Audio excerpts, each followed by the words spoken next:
I have a dear friend who listens to the podcast. His name is George. His mom was a fucking tremendous cook. Rest in peace. I loved her with all my heart. Let me tell you how fucking crazy I am, okay? When, in 1933, which made me 30 years old, when I got serious about stand-up, that was when I really jumped into stand-up, was in 1993. She asked me one day, you know, what do you want to eat or something? She made a spaghetti and clam sauce. I don't know what that. She was half Panamanian and something else, but it didn't matter. She made a spaghetti and clam sauce that would knock your fucking socks off. The sauce was creamier than usual. You ever get spaghetti and clam sauce? It's like pasta with a broth on top, and they throw a bunch of clams. That's not spaghetti and clam sauce. That's some fucking malfunction that you fucking learned somewhere along the line. You know, well, it's got a lot of clams in it. Yeah, but it's just a fucking chicken soup broth. I'm talking about when it goes into the pasta, when you bite the pasta. These fucking idiots forgot what that is. But anyway, to make a long story short, we're talking one day, and she says to me that, what do you want? I go, I want you to make me spaghetti and clam sauce. All right? So the next day, I saw my buddy, Chrissy Fish, and I asked him for a bag of clams, and he gave me a beautiful bag of these fucking clams. They were fucking fresh. I just got them from the fish market. He had just gotten them from the fish market that morning. I took the fucking crabs. I borrowed his truck. I took the clams, borrowed his truck, drove to Mitzi's at about 12 o'clock. She was just getting ready for her day, and I go, Mitz, here's the clams for the spaghetti and clam sauce. Boom. She's like, they're fucking beautiful. Where'd you get these? They were like those nice cherry stones, whatever the fuck. I come back that night, 8 o'clock. Now, listen.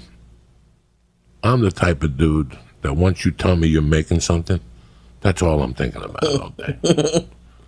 If you tell me you're going to make me chicken cutlets with cream corn and mashed potatoes, and I get over your house and there's a salad, we don't talk. That's not what was on the menu. That's not how you got me here. You lied to me.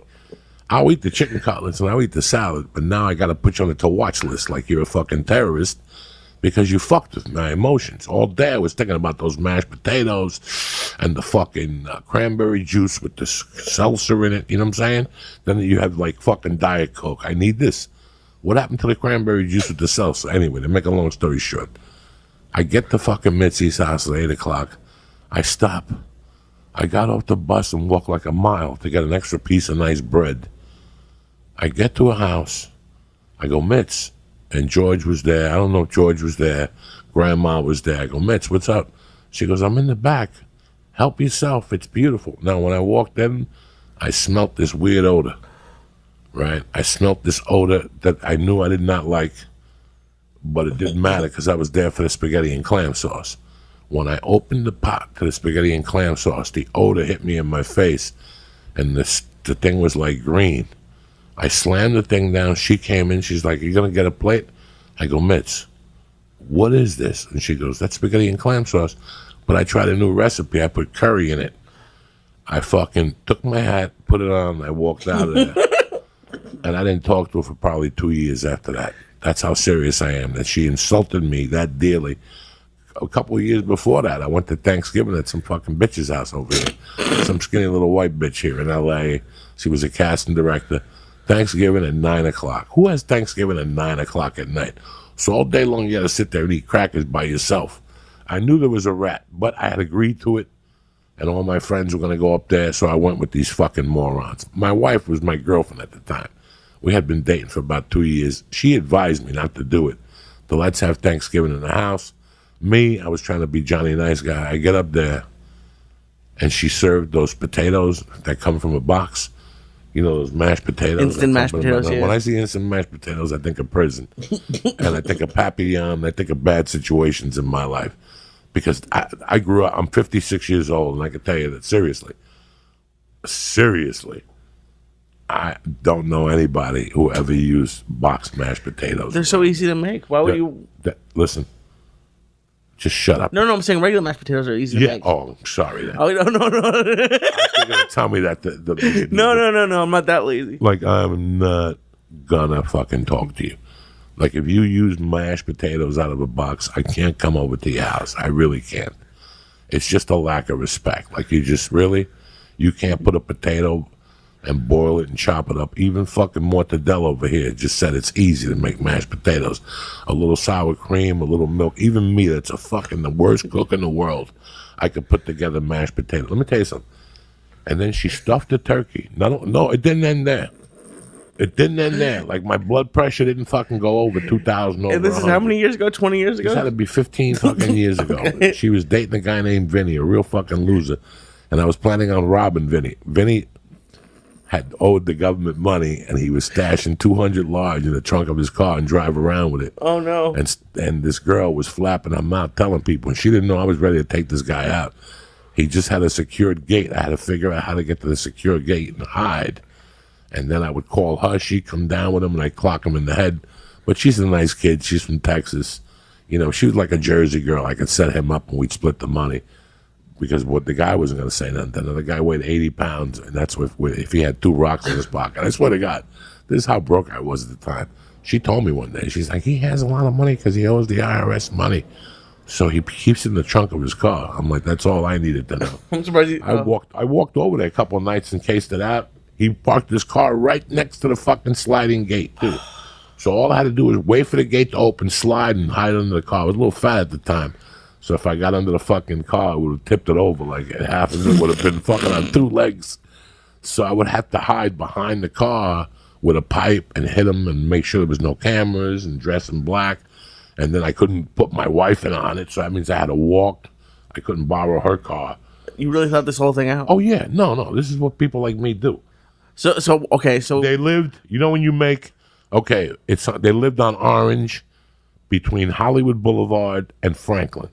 Okay. So the 101 has access right there. All I got to do is go up fucking boom, and I'm on the 101. That wasn't the problem. I didn't want to do it in the car because the only car I had access to was, see, if I was in Jersey, I could borrow any of my friends' cars, not even tell them.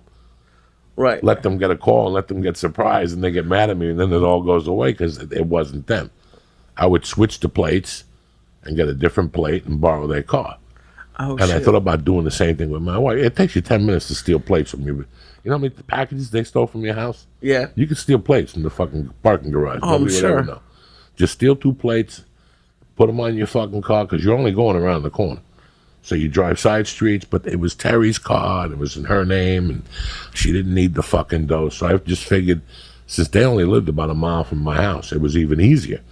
I could bang him on the head, take the package, put it in my own bag, drop his bag there with gloves, walk out onto Franklin, walk down Franklin to Highland, and just hoof it down the block to fucking Hollywood Boulevard. There I am with 800 people. Good luck. Yeah. This was way before technology and the face stuff, and he wouldn't have caught me, and he wouldn't have said nothing. So what did she put in that turkey to make you hate him so much? A fucking, a duck. Oh, she made a turducken? A turducken. And I didn't get the surprise till I tasted it, and it tasted like fucking somebody's asshole. So I put the fork down, and probably I was ready to start fucking crying. And my wife saw me that I was ready to cry. So I basically got up and went outside and smoked like 18 cigarettes because I was so angry. And I grabbed my wife and I said, let's get the fuck out of here. The point is, I didn't talk to Stacy from November of that year till like the following June. And when she called me, I was still so mad. Like, she kept calling me. She kept calling me like, why isn't you talking to me? What's the problem? And one night I was all fucked up, and she called me, and I saw it was her. And she kept, I don't know how I knew what she wanted. Oh, when she called me, she goes, I need to know why you are so angry with me. And I go, what you need to do is get a cookbook. And I hung up on her. And I hung up on her. That's how pissed off I was at it, because I know her really well. I love her to death. But I thought that she knew better. She's from fucking Texas. Who makes fucking mashed potatoes out of a box in Texas? That's what happens to white people from Texas when they come up here. They start hanging with these fucking granola heads and these fucking, oh my God, these non-gluten head motherfuckers, and then they become soft. I've seen it 1,000 times. Some Texans are fucking tough to the death. I love Texans. I ain't saying nothing bad about Texans. But she's one of those Texans that's like from Houston, from the yuppie side, and, you know, they jump up and down and all that shit. I still love her. I still talk to her 3 times a week. I break her balls. But my point is that little things become big things. Little things become big things, and it's a joke for some people, and it's a joke, but I take it that seriously. Because if I didn't take the little things that seriously, I wouldn't take the big things as seriously. You know, when you become a comedian, there's different protocols that you have to do and you have to respect. And if you go outside those protocols, then we have nothing. We're going in like fucking Marines, you understand me? Welcome to church, motherfucker.